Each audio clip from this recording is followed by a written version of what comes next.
Boa noite. Boa noite, Humberto. Boa noite a todos que já estão por aí. Vamos chegando, vamos permanecendo. Nós vamos falar um pouquinho sobre a assistência da igreja nesse tempo de pandemia. Para você entender o que eu vou falar, te convido a permanecer, né? Nesse tempo conosco para compreender o que de fato eu vou estar refletindo com vocês nessa noite. Ontem a gente conversou um pouquinho sobre Santa Faustina, né? No dia de ontem, muitas pessoas participaram da nossa live, falando da mística de Santa Faustina. E hoje, Deus abençoe, e hoje a gente quer tratar um pouquinho sobre a questão da assistência da igreja aos fiéis nesse tempo de pandemia.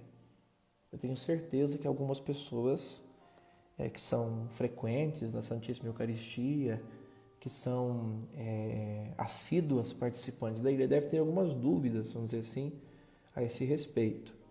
Então, enquanto as pessoas vão chegando, eu pergunto se vocês me ouvem bem, primeiramente, para me ajudar aí ver se está tudo certo para nós iniciarmos essa colocação.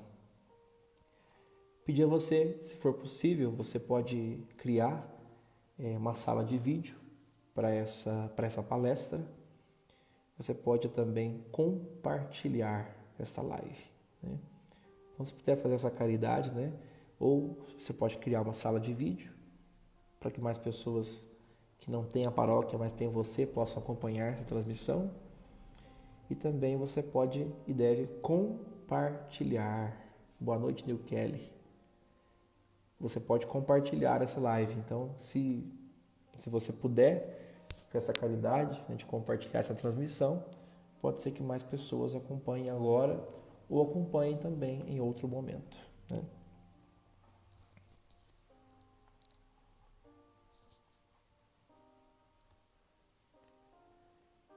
Então, preparando-nos para começar,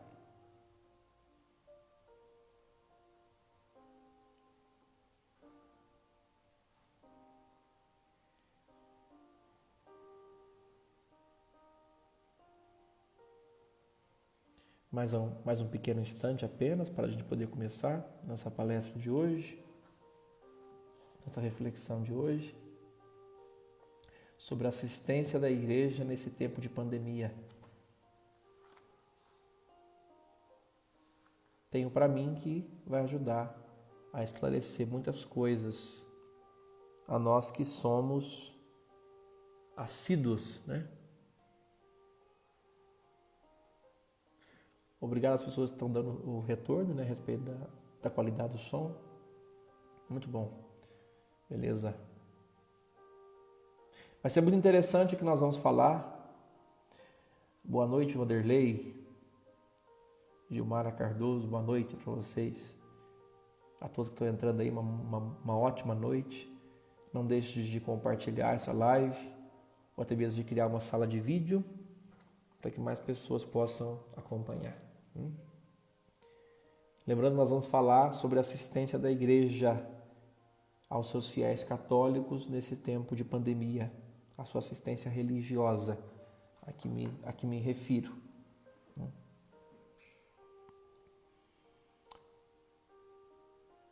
Mais apenas um minuto e nós vamos iniciar.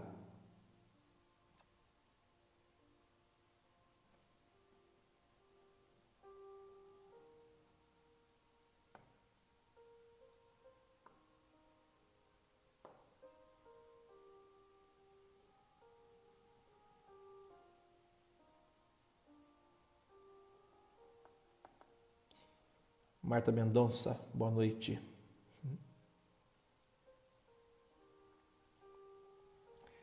Bom, bem-vindos. Vamos agora então. Uma boa noite a todos. Sejam bem-vindos a essa catequese live.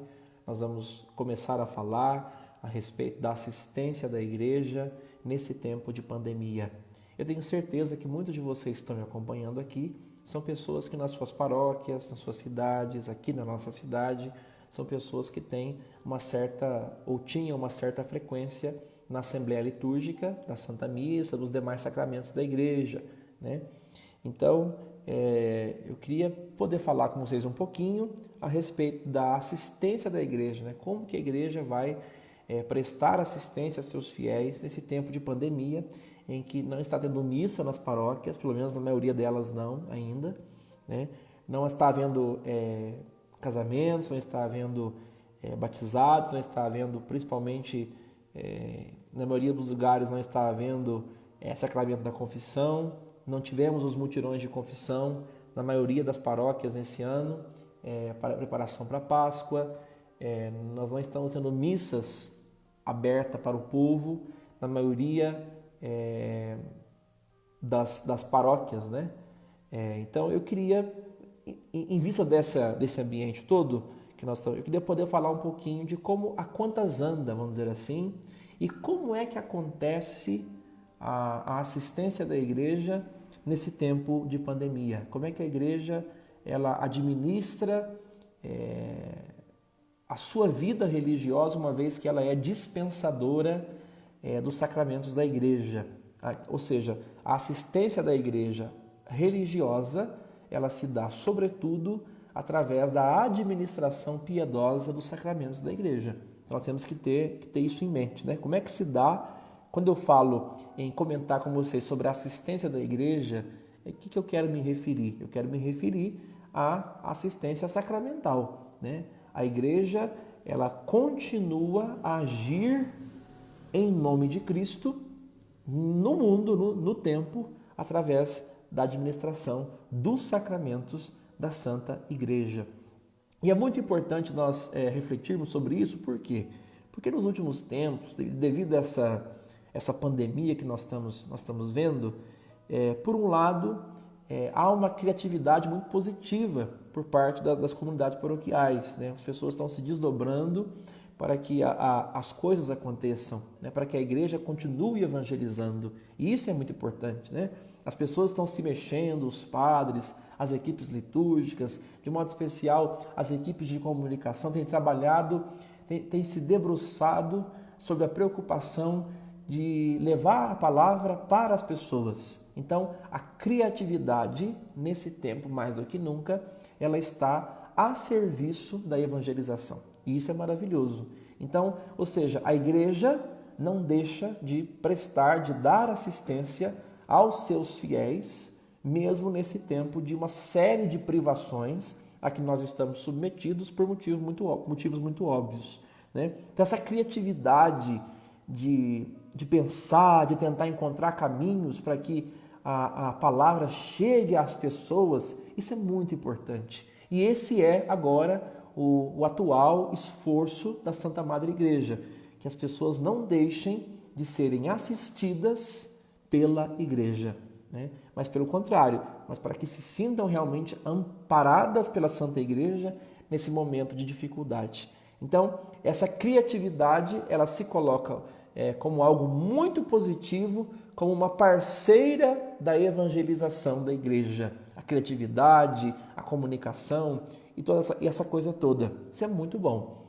Por outro lado, também, essa criatividade, se não for uma criatividade que usa de bom senso, ela pode trazer reflexões muito errôneas para o campo da liturgia da Igreja, para o campo da teologia da Igreja. E são coisas que geralmente confundem muito a cabeça das pessoas e relativizam aquilo que é absoluto, relativizam a verdade da Igreja, a verdade da doutrina, né? Nós estamos num tempo de grande dificuldade, mas nós não podemos, como posso dizer, nós não podemos entrar aí numa consolação falsa, vamos dizer assim. Quer dizer, usar de falsos mecanismos que não tem nada a ver com a doutrina da Igreja para consolar as pessoas pelo fato de elas estarem afastadas por tempo indeterminado da mesa eucarística, do sacramento da penitência e tantas outras coisas também. E a sua participação na Assembleia Litúrgica. Quer dizer, isso é fato. Nós estamos num tempo onde a maioria das paróquias não estão celebrando com presença de grande público. Então, muitas pessoas já estão, por exemplo, aí, acredito eu, há mais de um mês sem receber a Eucaristia, sem poder se confessar, né? Não está havendo batismos também, enfim. Os sacramentos, em sua maioria, não estão sendo administrados por motivos muito óbvios. Tudo isso foi necessário para se evitar uma tragédia, vamos dizer assim, que seria a proliferação absurda e rápida desse vírus. Então a quarentena, ela foi de fato muito importante. Ter ficado em casa foi muito importante para que nós pudéssemos combater, né, com a força que merece esse inimigo invisível. Vocês compreendem? E a Igreja Católica, ela faz a sua parte, ela sai realmente em defesa da vida, né, evitando que as pessoas se exponham a qualquer tipo de risco.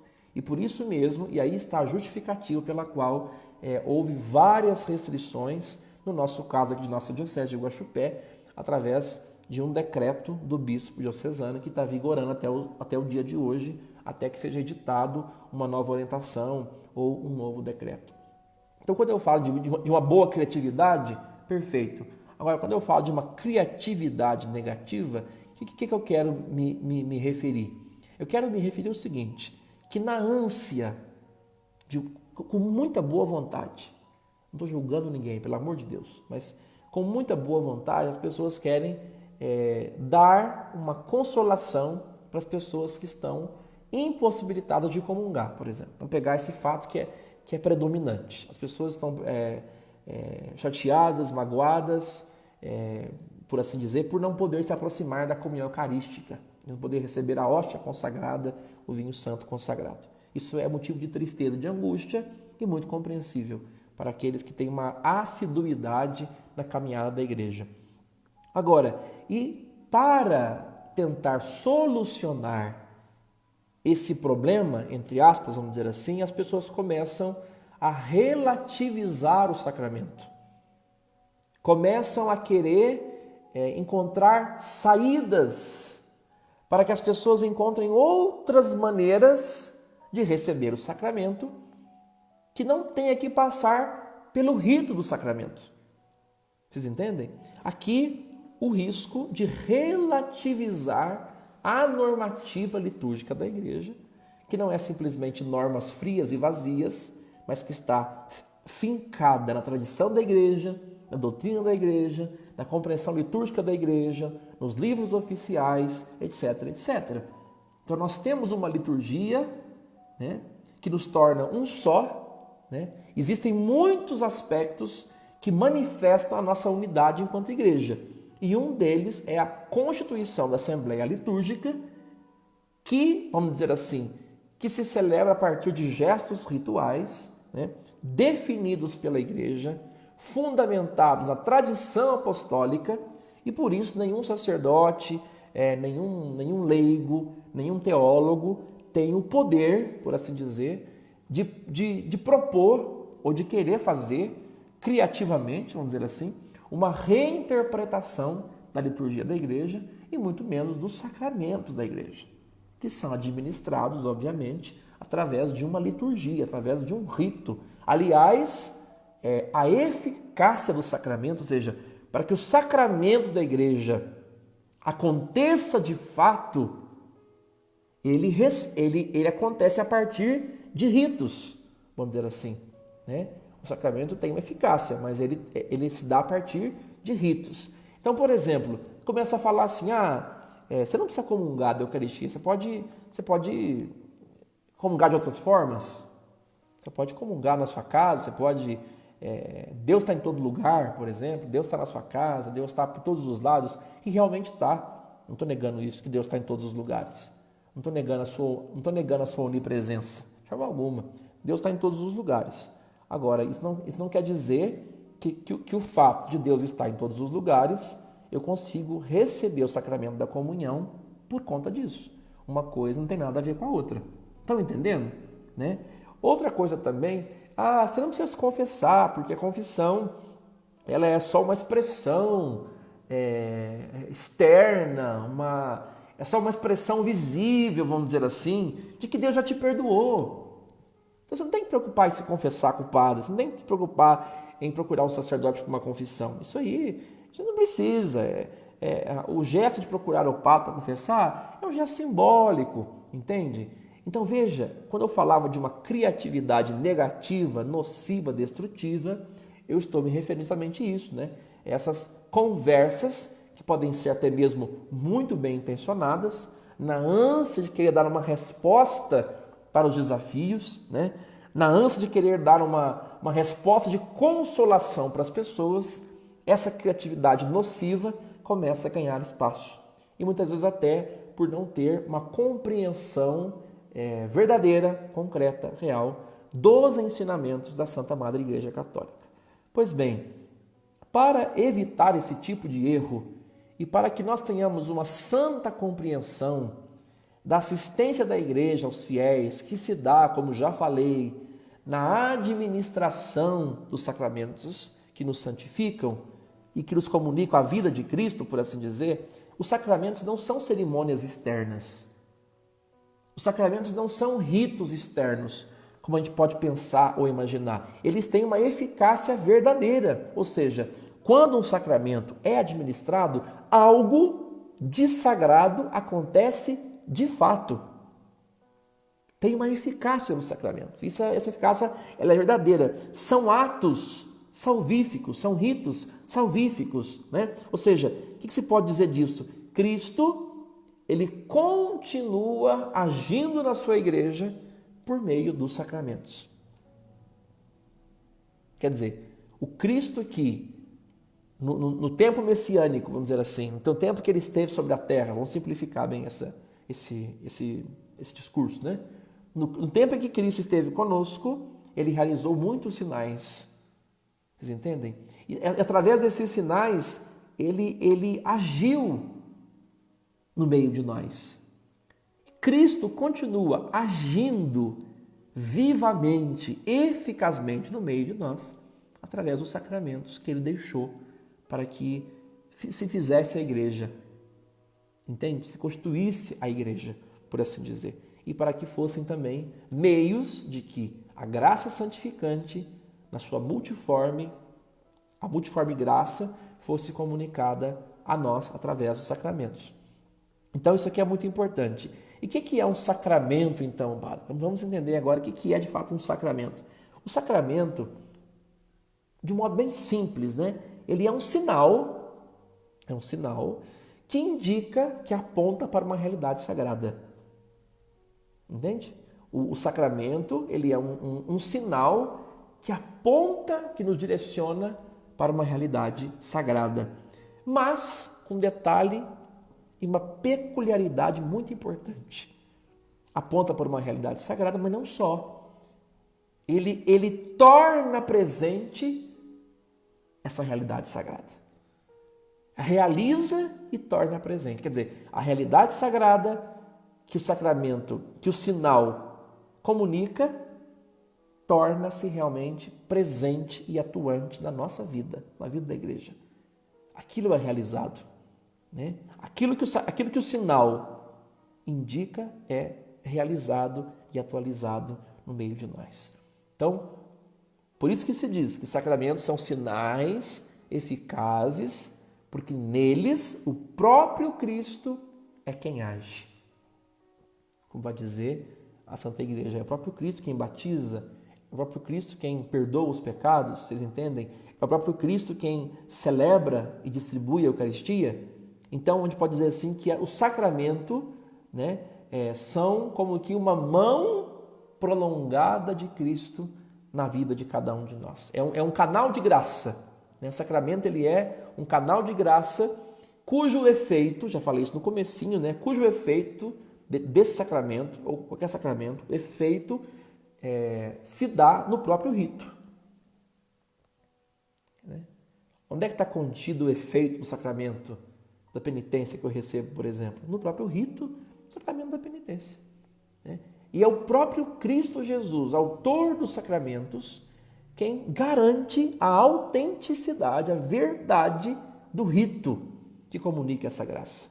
Né? Desde que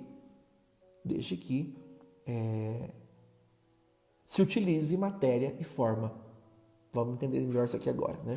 Quer dizer,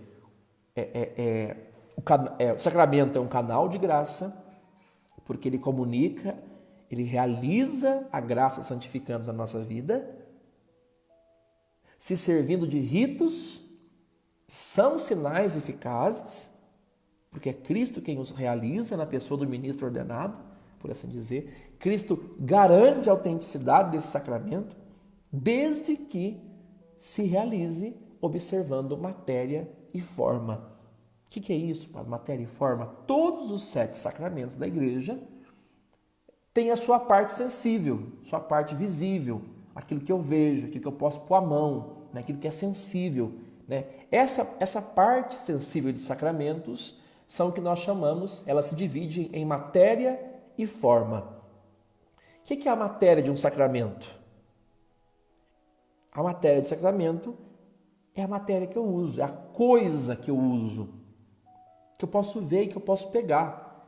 E o que é a forma de um sacramento? É a fórmula usada, é aquilo que é pronunciado nos lábios do sacerdote, daquele que é o ministrante daquele sacramento. Então, veja, o rito do sacramento é administrado pelo sacerdote, comunica a graça de Deus, por isso que é eficaz, mesmo porque quem garante essa autenticidade e essa verdade é o próprio Cristo, que realiza e que preside os sacramentos, desde que haja matéria e forma.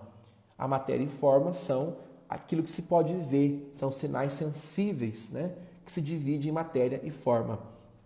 Para que não haja, para esclarecer bem essa questão, eu queria contar para vocês qual que é a matéria e forma de cada um dos sacramentos, porque nós vamos ter mais claro na nossa cabeça o que eu estou querendo dizer.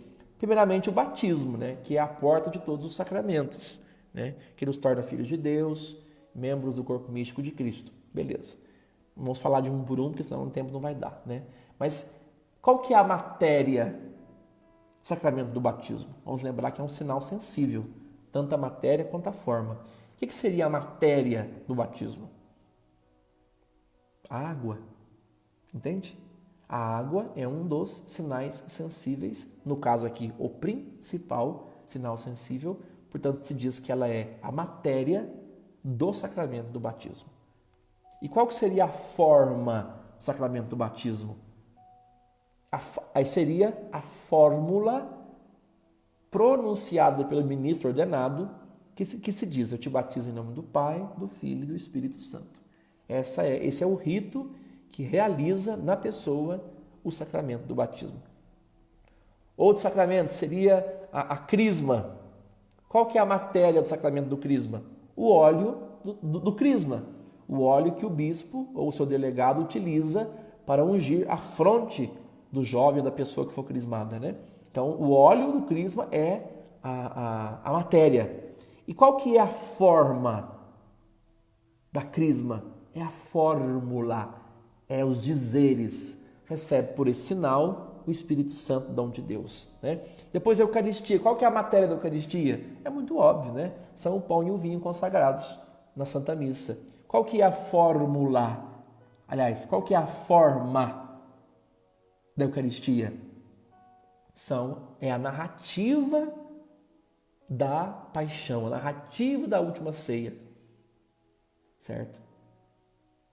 Quando o padre está fazendo a narrativa, né? Tomou o pão, deu graças, partiu e disse: isto é meu corpo, né? Isto é meu corpo, isso é a forma, isto é meu sangue, isto é a forma da Eucaristia. Outro sacramento é a confissão.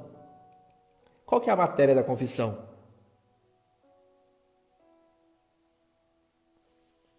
Essa que talvez um pouco mais difícil, né? A matéria da confissão são os atos do penitente, são os pecados do penitente. Os pecados daquele que se aproxima para realizar a confissão. E qual que é a forma da confissão? É a fórmula da absolvição. É aquilo que o padre reza, né? Deus Pai de misericórdia, que enviaste teu Filho ao mundo para a remissão dos pecados. Já pulei uma parte aqui, não tem problema, né? eu te absolvo dos seus pecados em nome do Pai, do Filho e do Espírito Santo. Tem uma fórmula um pouquinho maior, mas a fórmula principal mesmo, a fórmula do sacramento é: eu te absolvo dos teus pecados em nome do Pai, do Filho e do Espírito Santo. Amém. A fórmula completa é: Deus Pai de amor e misericórdia, que pela morte e ressurreição do seu Filho reconciliou o mundo consigo e enviou o Espírito Santo para a remissão dos pecados, te dê pelo ministério da Igreja o perdão e a paz. E aí sim, eu te absolvo em nome do Pai, do Filho e do Espírito Santo. Então essa é a forma do sacramento da penitência. Como o povo diz, né? A extrema unção. Esse termo já não se usa mais, né? Sacramento da unção dos enfermos. Qual que é a matéria? É óbvio, o óleo dos enfermos, abençoado pelo bispo da Quinta-feira Santa. Qual que é a forma? A forma é a fórmula pronunciada pelo padre enquanto ele unge com a matéria, que é o óleo, a fronte e as mãos do enfermo, daquele que recebe o sacramento, né? E a forma é: por esta santa unção, o Senhor vem em teu auxílio com a graça do Espírito Santo, para que liberte teus pecados, ele te salve, e na sua misericórdia alivie os seus sofrimentos. Essa é a forma do sacramento da unção dos enfermos. E o sacramento da ordem, que é a ordenação dos sacerdotes, dos diáconos, dos bispos. Qual que é a matéria do sacramento da ordem? Quando se ordena um padre, um bispo, um diácono, a matéria é a imposição das mãos do bispo. Entendem? Isso é a matéria. E a forma é a chamada oração consecratória. A oração consecratória é uma oração que o bispo pronuncia enquanto o ordinando está ajoelhado, recebendo ali, naquele momento, o grau da ordem específico para o momento. E por último, o sacramento do matrimônio, né? Qual seria a matéria do matrimônio? O consentimento, né? O contrato, o consórcio entre marido e mulher, né? É a matéria. E a forma, né? A forma é justamente o sim. A forma do matrimônio é justamente o sim, né? Que é dado, o consentimento que é dado ali pelos dois. Pois bem, isso é questão a título de curiosidade ou coisa do tipo, né? Então, como eu já havia falado no começo, só para recapitular rapidamente, os sacramentos da igreja, que são sinais visíveis que indicam uma realidade sagrada e que realizam aquilo que indicam, eles contêm a graça que eles representam. Quando eu digo representa, estou dizendo representar no sentido de atualizar, de fazer acontecer, né? A graça que eles representam, os sacramentos, é transmitida quando um sacramento é celebrado. E os muitos sacramentos que nós temos, são 7, eles comunicam a graça de Cristo em vários aspectos, ou melhor, comunica os vários aspectos da graça de Cristo, porque cada sacramento comunica a graça santificando de uma forma específica, né? Cada sacramento comunica uma dimensão específica da graça de Deus, que agora não vier ao caso, que iria alongar muito se eu falasse de cada um, né? Mas isso aqui é importante. Agora, quando eu recebo um sacramento, o que não pode acontecer? Não pode acontecer que eu venha a impor qualquer tipo de obstáculo. Ou seja, é preciso fé na recepção de qualquer sacramento que a mim seja concedido, né? Ou seja, eu preciso receber a Eucaristia, por exemplo, crendo no que eu estou fazendo, crendo no que eu estou realizando. O sacramento, para ser realmente algo frutuoso e nós consigamos a plenitude dos seus efeitos na nossa vida, é preciso que haja uma fé realmente verdadeira que nos dispõe interiormente a receber aquele sacramento. Ou seja, comungar, por exemplo, crendo no que eu estou fazendo. Agora, para que haja um sacramento, agora vamos começar a entrar onde eu quero chegar. Nós vamos entrar agora na questão, nós vamos morder a questão agora que nos faz fazer essa live aqui hoje. Para que haja sacramento é necessário de um ministro ordenado, certo? Para haver sacramento é necessário que haja um padre, um sacerdote. No Código Canônico, quando se fala sacerdote, se refere ao bispo e ao padre. Então, vamos mudar a palavra aqui. Para haver sacramento é necessária a presença de um sacerdote para administrar o rito, que são sinais eficazes que realizam aquilo que significam, que é o que nós chamamos de sacramento. A não ser que por situações muito específicas, por causas urgentes e graves, e uma delas é a total falta de sacerdote, o bispo ordinário local pode conceder, vamos dizer assim, pode delegar algum ministro leigo não ordenado para realizar, por exemplo, o sacramento do matrimônio. É possível, mas isso tem uma série de critérios e já adianta por causa grave. Dito isto, podemos prosseguir dizendo o seguinte, que para que haja sacramento é necessária a presença de um sacerdote que vai proferir os ritos sagrados, que realizam aquilo que significa. Essa é a nossa fé católica. Essa é a fé católica. Porque eu acabei de dizer lá no começo da live que, através dos sacramentos, é que Cristo continua agindo no mundo. E essa é a fé católica. Agora, uma questão bem complicada, polêmica e delicada. Essa questão de insistir, por exemplo. Olha, gente, vamos pegar a missa pela televisão agora no tempo de pandemia, vamos ver a missa pela TV, é a mesma coisa. Não é a mesma coisa. Entendeu? Isso aqui a gente pode dizer sem medo de errar. A missa pela TV não é a mesma coisa do que você está constituindo aquela assembleia litúrgica. Porque lá, o que você está assistindo, lá onde as câmeras estão filmando, realmente está se administrando um sacramento, que no caso da Eucaristia. Agora, quem está assistindo não está recebendo o sacramento. Você está vendo as pessoas que estão lá receber o sacramento. Você compreende? Isso não quer dizer que você, assistindo na sua casa, você está verdadeiramente participando do sacramento da Eucaristia. Então, quando eu falo, é isso que eu falava no começo, de consolações ilusórias. Eu começo, para consolar as pessoas, começo a iludir as pessoas. Dizer que a missa é a mesma coisa, que eu não preciso me confessar com o sacerdote, que eu posso em qualquer tempo, qualquer época confessar, porque a confissão é apenas um rito exterior para significar e representar aquilo que eu já recebi, que é o perdão de Deus, entendeu? Então, isso não existe, Então, se equivoca, não por maldade, mas talvez por falta de compreensão, aqueles que dizem que a missa pela TV, pelo Facebook, é a mesma coisa que na igreja, que a presença ali não é igual. Porque aqueles que estão lá recebem o sacramento. Quem está em casa está apenas assistindo o sacramento. Agora, tem o seu valor? Tem. Tem o seu valor? Tem. Uma coisa não quer dizer que não é a mesma coisa, não quer dizer que não tem o seu valor específico. Tem o seu valor. Tá? Ali você escuta a palavra, ali você escuta a homilia, ali você faz seu momento de recolhimento orante, ali você faz uma outra forma de comunhão que não é a comunhão eucarística, porque é impossível,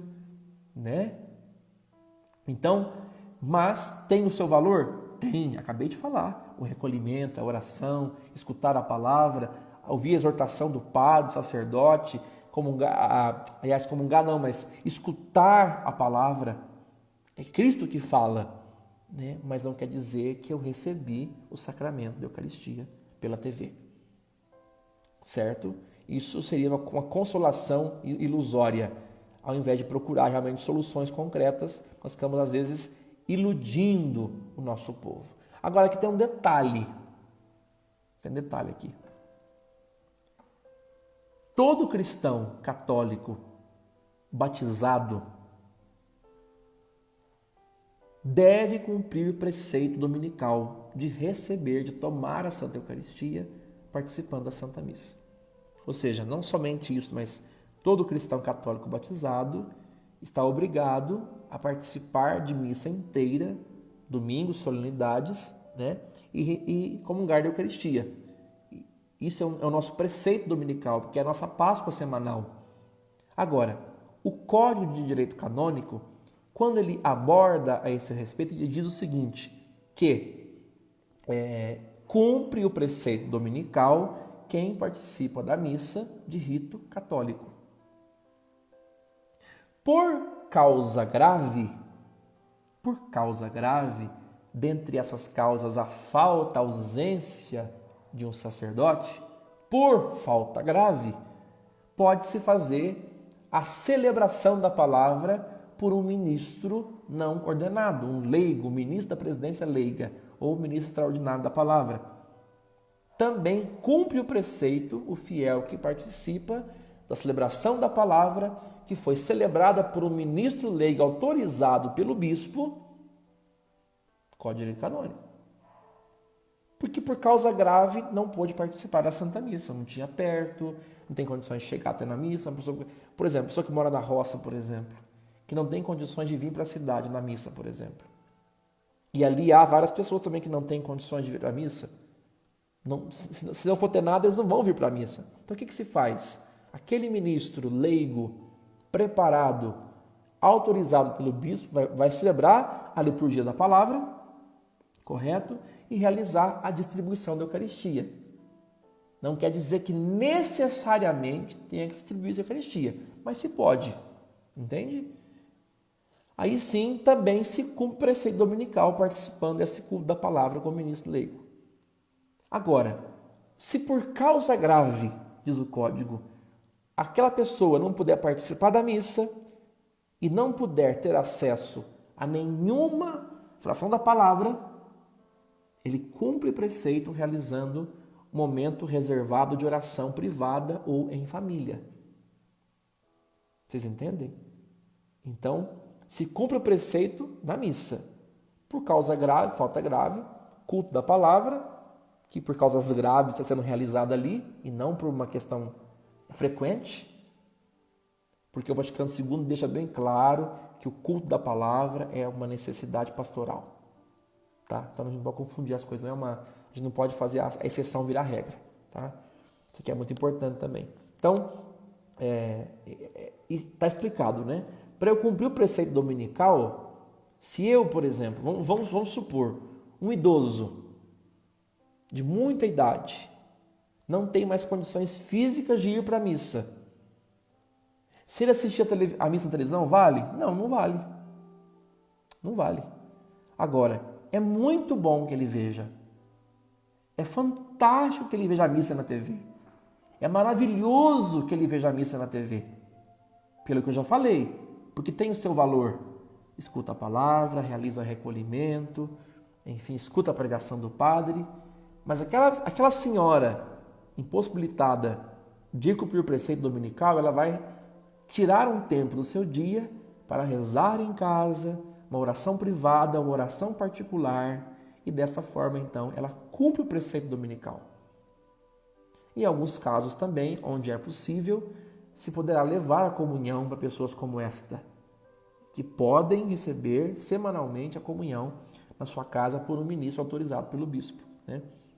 Isso aqui é muito importante, né? Quando eu falo, gente, autorizado pelo bispo, é porque quem tem a atribuição de instituir ou de investir ministro da palavra, ministro da Eucaristia, é o bispo. É uma atribuição dele pelo Código de Direito Canônico, ou que ele pode delegar a quem achar que deve. Isso aqui é muito importante também. Agora você pode perguntar, padre, e a comunhão espiritual? A comunhão espiritual, ela existe ou ela não existe? Existe. Agora, a comunhão espiritual, ela existe para quem está, por causa grave, impossibilitado de comungar da Eucaristia, da hóstia consagrada. Agora, fazer a comunhão espiritual não quer dizer receber a comunhão eucarística. Tá? Existe um valor extraordinário, maravilhoso na comunhão espiritual? Existe. Mas não é o sacramento da Eucaristia. Certo? Por motivos óbvios que eu já expliquei, né? Então, mas a comunhão espiritual, segundo Santo Afonso Maria de Ligório, o que é a comunhão espiritual? O que é possível de realizar? É o teu desejo de receber Jesus sacramentado. Então eu posso realizar uma comunhão espiritual através do desejo de receber Jesus sacramentado. Já vou explicar como é que se faz. Mas você agora está na sua casa, em quarentena, você não pode ir na igreja, você não vai receber a comunhão. Então você vai reservar um momento do seu domingo para meditar a palavra de Deus, para rezar e realizar sua comunhão espiritual com o Senhor Jesus. Os santos faziam muitas vezes comunhão espiritual. Então, consiste no desejo de receber Jesus Eucarístico. E como que eu faço, Padre, essa comunhão espiritual? Pois bem, primeiramente, para que seja bem feita, é necessário um ato de fé na Eucaristia. Você começa rezando dizendo: Senhor, eu creio que o Senhor está verdadeiramente presente de corpo, alma e divindade na Eucaristia. Quer dizer, primeira coisa, um ato de fé na Eucaristia. Segunda coisa, um ato de amor para com Jesus. Senhor, eu quero te amar sobre todas as coisas. Senhor, eu te amo e quero te amar cada vez mais. É um ato de amor, de caridade para com o Senhor. Outra coisa, e é o mais importante, um ato de desejo, que é você, em oração de recolhimento, fala para o Senhor do seu desejo de recebê-lo na sua alma e no seu coração. E por fim, o pedido de que ele venha espiritualmente ao seu coração. Então, uma presença espiritual de Jesus, não uma presença real. Tá? Isso aqui é até um tema de outra live, né? A gente pode um dia falar sobre a diferença da presença de Jesus da presença real de Jesus. Tá? Então, você vai pedir no final que Jesus venha espiritualmente na sua alma. E ali você realiza uma comunhão espiritual com o Senhor Jesus. Isso é para aqueles que, não podendo receber a comunhão eucarística, por vários motivos, como por exemplo a pandemia, né?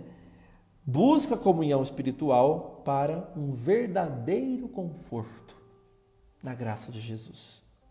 Vocês entendem? Pois bem, o Papa Francisco tem rezado todos os dias na Casa Santa Marta uma oração para se fazer uma comunhão espiritual. Você pode encontrar isso aí facilmente na internet. Não precisa preocupar em correr e anotar nada, porque você pode encontrar na internet facilmente essa oração que eu vou dizer agora. O Papa Francisco reza assim, depois da comunhão, para ajudar as pessoas que estão fazendo comunhão espiritual. Meu Jesus, eu creio que estás realmente presente no Santíssimo Sacramento do altar. Aqui o ato de fé, tá vendo? Amo-vos sobre todas as coisas e minha alma suspira por vós, o ato de amor. Mas como não posso receber-vos agora no Santíssimo Sacramento, vinde ao menos espiritualmente do meu coração. O pedido que ele venha. Abraço-me convosco como se já estivesseis comigo. Uno-me convosco inteiramente. Não permitais que torne a separar-me de vós. Então aqui uma oração que você pode encontrar na internet facilmente, que o Papa faz na Casa Santa Marta para a comunhão espiritual daqueles que não estão comungando por motivos muito óbvios. Agora, eu queria rapidamente, para terminar, porque nesse tempo de pandemia tem outros tipos de assistência que não estão sendo dados, que é a unção dos enfermos, correto? As exéquias, visitas, bênçãos e confissão. O bispo disse, eu vou abrir o decreto do bispo aqui, nesse momento, está aqui no meu computador, né? Suspensão das seguintes atividades. Atividades celebrativas, comunitárias, missas, batizados, celebrações penitenciais, mutirão de confissões, crismas, celebrações da palavra, exéquias, que é a oração no velório, bênçãos, procissões, via sacra, encontros de oração, recitação do terço em grupos. Depois ele vai falar de atividade formativa e outras atividades. Então, suspensas as atividades, todas que eu citei aqui. Inclusive a Santa Missa. Da Eucaristia nós já falamos. E bem demorado, porque é a mais importante, né? Agora, a unção dos enfermos. O decreto diz que o padre ele só vai administrar a sagrada unção dos enfermos por motivo grave. Por motivo grave. E a comunhão também só vai ser levada, até que se diga ao contrário, no novo decreto, por motivo grave. Agora, põe uma coisa no seu coração. A unção dos enfermos não é necessária como meio de salvação. Se eu morrer sem unção dos enfermos, eu vou para o inferno. Não tem nada disso. Tá? A unção dos enfermos não é necessária como um meio de salvação. Agora, tem um detalhe. Aguenta aí, para não pegar as coisas incompletas. Agora, a pessoa ela não pode negar, por vontade própria, de pedir o sacramento. Tipo assim, eu sei que eu preciso do sacramento, eu posso pedir, mas não vou pedir. Quer dizer, um familiar, ele não deve hesitar, não deve prescindir voluntariamente de pedir o sacramento. Quer dizer, então a pessoa está lá acamada, a pessoa. A pessoa pode pedir a unção dos enfermos, ela pode pedir a presença do padre. Quer dizer, a presença do padre, na hora da enfermidade, é para administrar a unção dos enfermos. Esse é o entendimento. Então, a pessoa que está acamada ou a pessoa que cuida do acamado pode solicitar com espírito de fé e de piedade a unção dos enfermos. Né? Porque rejeitar o sacramento seria rejeitar um auxílio para a salvação.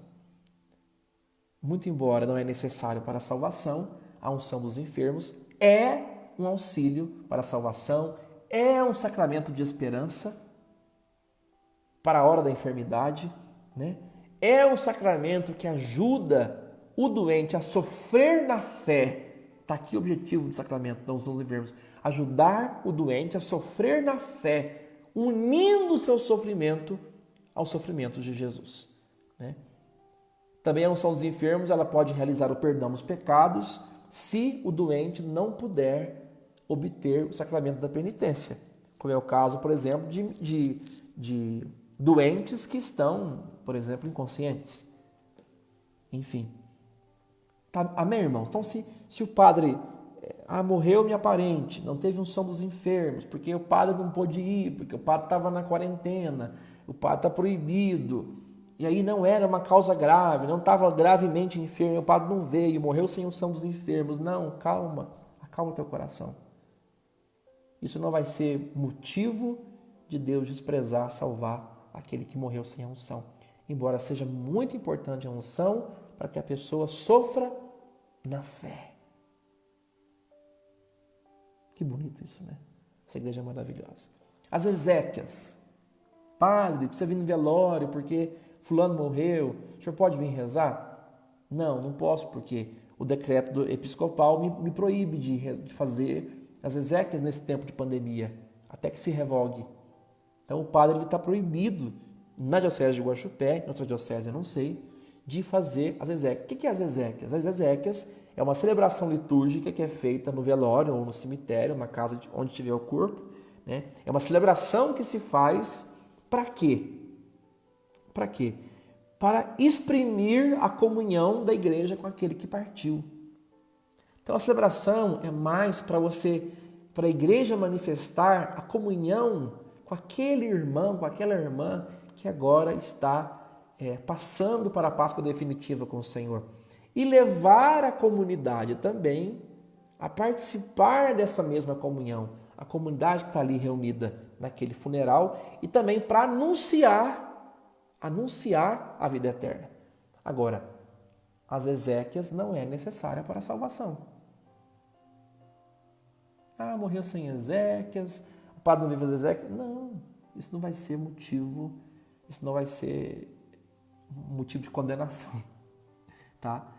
Não é necessário como meio de salvação também as exéquias. Agora é importante por quê? É importante porque exprime a comunhão da igreja para com aquele que faleceu, para com a família daquele que faleceu, porque se proclama a esperança da ressurreição na vida eterna.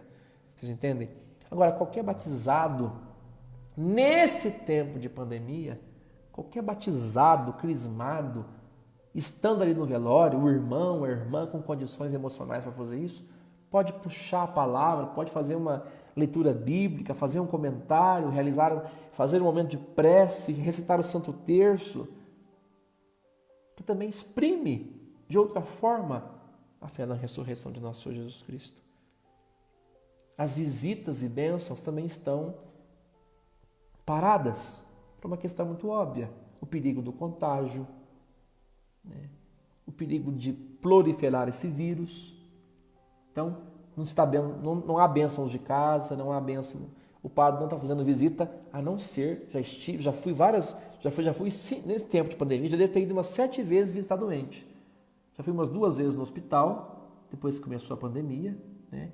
E umas 7 vezes em casa de enfermos, já fui. Mas por que você foi, padre? Porque havia um risco iminente de morte. Essa é a falta grave. Esse é o motivo grave, vamos dizer assim, motivo justo, né? Quer dizer, aquela pessoa, ela está realmente dando sinais de que realmente ela pode vir a óbito. Então isso é um motivo grave que o padre tem que ser chamado e ele pode, nesse caso, administrar a unção dos enfermos, né? Agora, bênçãos de casa vai poder esperar, não é tábua de salvação, né? E o padre ir lá em casa para fazer uma visita, pode esperar, entendeu? O sacramento da confissão, até que se pense uma forma de administrá-lo dentro do quadro da realidade. O Papa disse que você pode fazer um ato de contrição na presença do Senhor, reconhecendo os seus pecados diante do Senhor, pedindo perdão ao Senhor, se comprometendo a não pecar mais e também a confessar assim que te derem uma oportunidade. Tá vendo? São caminhos, né? Então, isso aqui é maravilhoso.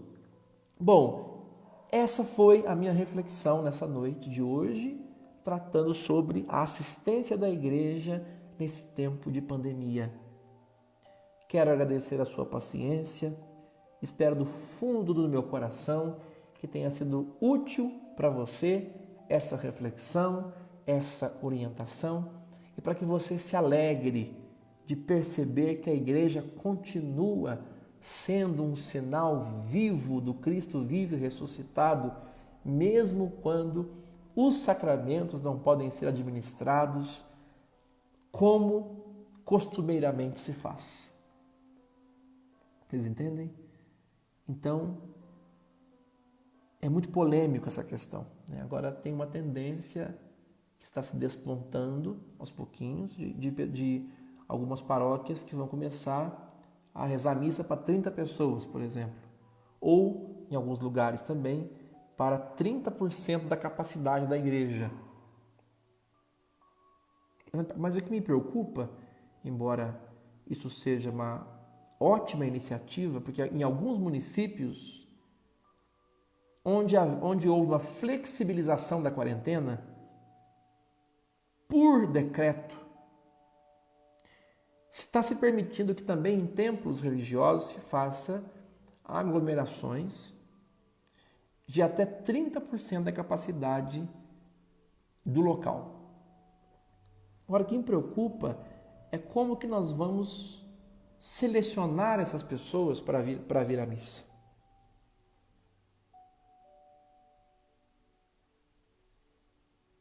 Se daqui a pouco o prefeito municipal falar assim, olha, as religiões podem fazer seus cultos, suas missas, permitindo apenas que haja uma lotação de 30% da sua capacidade.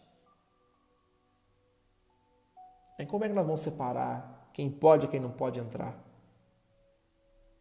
Como é que nós vamos...